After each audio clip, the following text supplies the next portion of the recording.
कोल्हापूरच्या राजारामपुरी भागात राहणारे एक तरुण आणि तरुणी एकमेकांच्या प्रेमात पडतात. जेव्हा प्रेम बहरत होतं तेव्हा त्यांच्यात भविष्याची खूप स्वप्न आणि गप्पा रंगायच्या. तरुण हा पेशाने सॉफ्टवेअर इंजिनियर असतो तर तरुणी साधी पण सुशिक्षित असते. एकमेकांशी बोलता बोलता ते सोबत जगण्या मरण्याचे निर्णय घेतात. जेव्हा त्यांनी लग्न करण्याचा अंतिम निर्णय घेतला तेव्हा दोघांनीही आपापल्या कुटुंबियांना विश्वासात घेतले. घरच्यांनी जेव्हा दोघांना पाहिले तेव्हा त्यांनीही आनंदाने होकार दिला, कारण दोघेही दिसायला सुंदर होते आणि त्यांची जोडी अगदी परफेक्ट होती. फेब्रुवारी 2026 मध्ये त्यांचा विवाह मोठ्या थाटामाटात संपन्न झाला. लग्नानंतर त्यांनी ठरवले की लग्न होण्यापूर्वी ज्या काही इच्छा आणि आश्वासने दिली होती ती पूर्ण करण्याची वेळ आता आली आहे.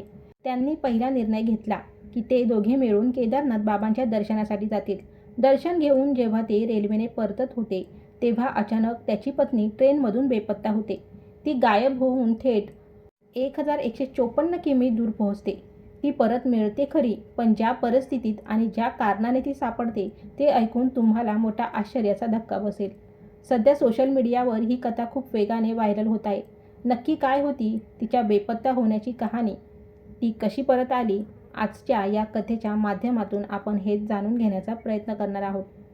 ती काळ रात्र आणि अचानक पडलेला फरक. 5 आणि 6 मे 2026च्या दरम्यान रात्रीचे साधारण 1 वाजण्याचा सुमार होता. कोल्हापूरचा राहणारा रोहन कुलकर्णी हा पेशाने सॉफ्टवेअर इंजिनियर असून तो नंदादेवी एक्सप्रेसने प्रवास करत होता. त्याचा कोच B2 आणि सीट नंबर 59 होता.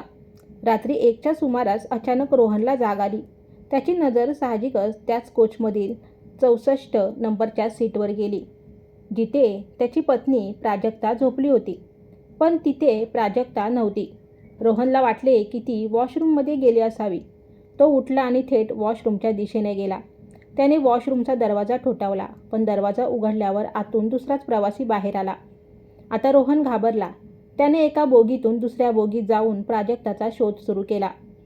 1, 2, 3 अशा अनेक बोगी त्याने पालथ्या घातल्या. दरम्यान त्याने एका सहप्रवाशाला विचारले, भाऊ आता कोणते स्टेशन येणार आहे? समोरून उत्तर आले, उत्तर प्रदेशातील मुझफ्फरनगर रेल्वे स्टेशन जवळ आले आहे. रोहनने खिडकीतून बाहेर पाहिले. बाहेर घनदाट अंधार होता. ट्रेन आपल्या गतीने धावत होती.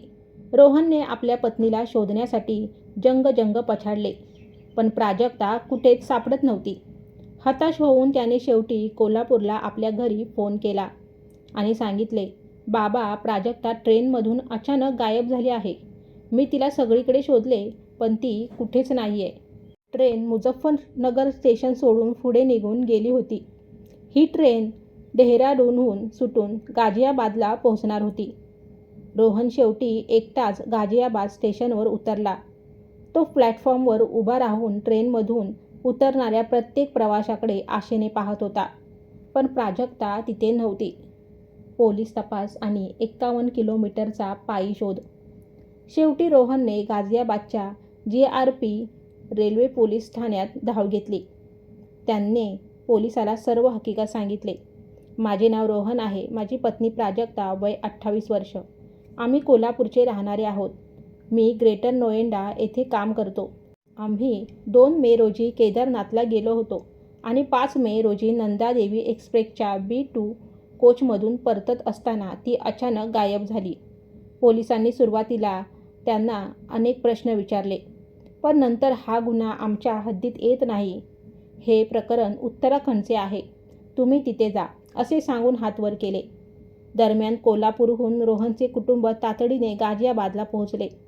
त्यांनी रोहनला धीर दिला आणि प्राजक्ता जिथे शेवटची दिसली होती त्या भागातील पोलिसांशी संपर्क साधला. प्राजक्ताच्या मोबाईलचे शेवटचे लोकेशन हरिद्वार जवळील बहादूरपूर भागात दाखवत होते. कुटुंबीय बहादूरपूर रेल्वे स्टेशनवर पोहोचले. तिथल्या अधिकाऱ्यांकडे त्यांनी CCTV फुटेज मागितले, पण नेहमीप्रमाणे कॅमेरे काम करत नाहीत, दुरुस्ती सुरू आहे अशी उत्तरे मिळाली. स्टेशनवरील 40 कॅमेऱ्यांची अवस्था अत्यंत वाईट होती. जेव्हा काहीच सुगावा लागला नाही तेव्हा कुटुंबियांनी तिथे गोंधळ घालण्यास सुरुवात केली. तेव्हा एका स्थानिक व्यक्तीने त्यांना सांगितले, तुम्ही चुकीच्या ठिकाणी शोधत आहात. नंदादेवी एक्सप्रेस बहादूरपूरला थांबतच नाही. तिचे थांबण्याचे ठिकाण लक्झर स्टेशनवर आहे. तुम्ही तिथे जा. कुटुंबीय लक्झरला पोचले. तिथेही कॅमेऱ्याची तीच अवस्था होती. शेवटी लक्झर पोलिसांनी हे प्रकरण गांभीर्याने घेत FIR नोंदवला आणि तपास पथके तयार केली. प्राजक्ताचा फोन पूर्णपणे स्विच ऑफ येत होता.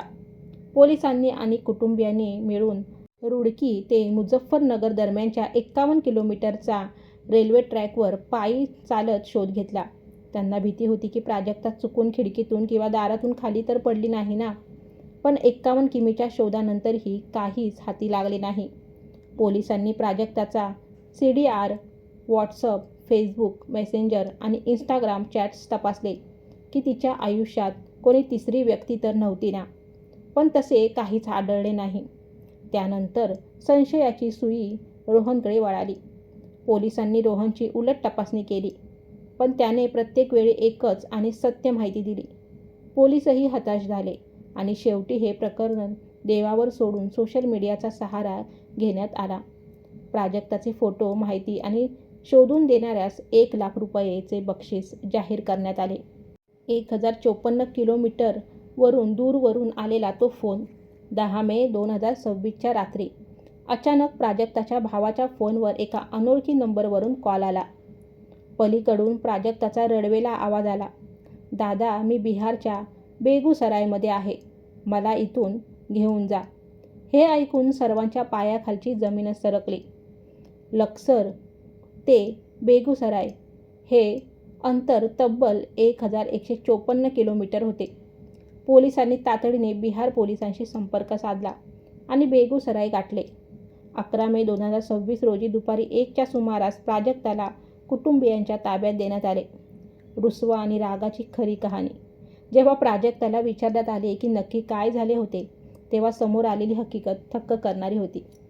प्राजक्ताने सांगितले, आम्ही प्रेमविवाह केला होता. लग्नाआधी त्याने मला खूप फिरवण्याची, सुखात ठेवण्याची मोठी आश्वासने दिली होती. पण लग्नानंतर तो माझे ऐकतच नव्हता. फेब्रुवारीत लग्न झाल्यावर ही आमची पहिलीच ट्रिप होती.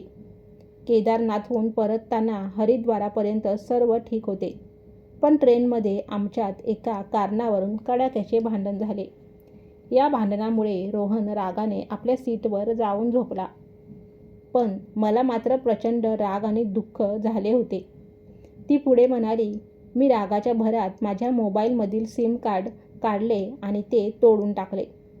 जेव्हा ट्रेन लक्सर स्टेशनवर थांबली तेव्हा मी कोणालाही न सांगता ट्रेनमधून खाली उतरले. माझ्याकडे जास्त पैसे नव्हते. तिथे प्लॅटफॉर्मवर दुसरी एक ट्रेन उभी होती. मी रागाच्या आणि रडण्याच्या भरात त्या ट्रेनमध्ये जाऊन बसले. ट्रेनमध्ये रडत असताना मला कधी झोप लागली समजलंच नाही. जेव्हा माझे डोळे उघडले तेव्हा ट्रेन थेट 1154 किमी दूर बिहारच्या बेगुसरायमध्ये पोहोचली होती. सुदैवाने प्राजक्ताची एक मावशी बेगुसरायमध्येच राहत होती. प्राजक्ता स्टेशनवरून पायी चालत मावशीच्या घरी पोहोचली आणि रडत रडत सर्व प्रसंग सांगितला. मावशीने तिला समजावले की तुझ्या या रागामुळे दोन्हीकडची कुटुंबे आणि 2-3 राज्यांचे पोलीस त्रस्त झाले आहेत. तू तात्काळ घरी फोन कर. मावशीच्या दबावामुळे शेवटी प्राजक्ताने आपल्या भावाला फोन केला आणि हा संपूर्ण थरार समोर आला. या संपूर्ण घटनेचा उद्देश कोणाची बदनामी करणे किंवा कोणाच्या भावना दुखावणे नाही, तर समाजाला जागरूक करणे आहे. नात्याचा पाया किती मजबूत आहे, मग ते मैत्रीचे असो वा पती-पत्नीचे, हे तपासण्यासाठी 2 गोष्टी नेहमी लक्षात ठेवाव्यात. सोबत प्रवास करा. जेव्हा तुम्ही एखाद्या व्यक्तीसोबत लांबच्या प्रवासाला निघता तेव्हा तिच्या स्वभावा, गुणाची, संयमाची आणि चांगुलपणाची खरी परीक्षा होते. पैशाचे व्यवहार. पैशाच्या देवाणघेवाणीत जर वाद होत नसतील तर ते नाते दीर्घकाळ टिकू शकते. जर प्रवास आणि पैशाच्या व्यवहारात वाद होत असतील तर ते नाते फार काळ टिकण्याची शक्यता कमी असते. आता प्राजक्ता आणि रोहन यांचे भविष्य आणि त्यांचे नाते पुढे कसे टिकते हे त्यांच्या सामंजस्यावर अवलंबून आहे. तर मित्रांनो, मी ही कथा इथेच थांबवते. आपण सर्वजण सुरक्षित राहा, स्वतःची काळजी घ्या. भेटूया पुढच्या घटनाकथेत. आपली नाती या चॅनलवर. धन्यवाद.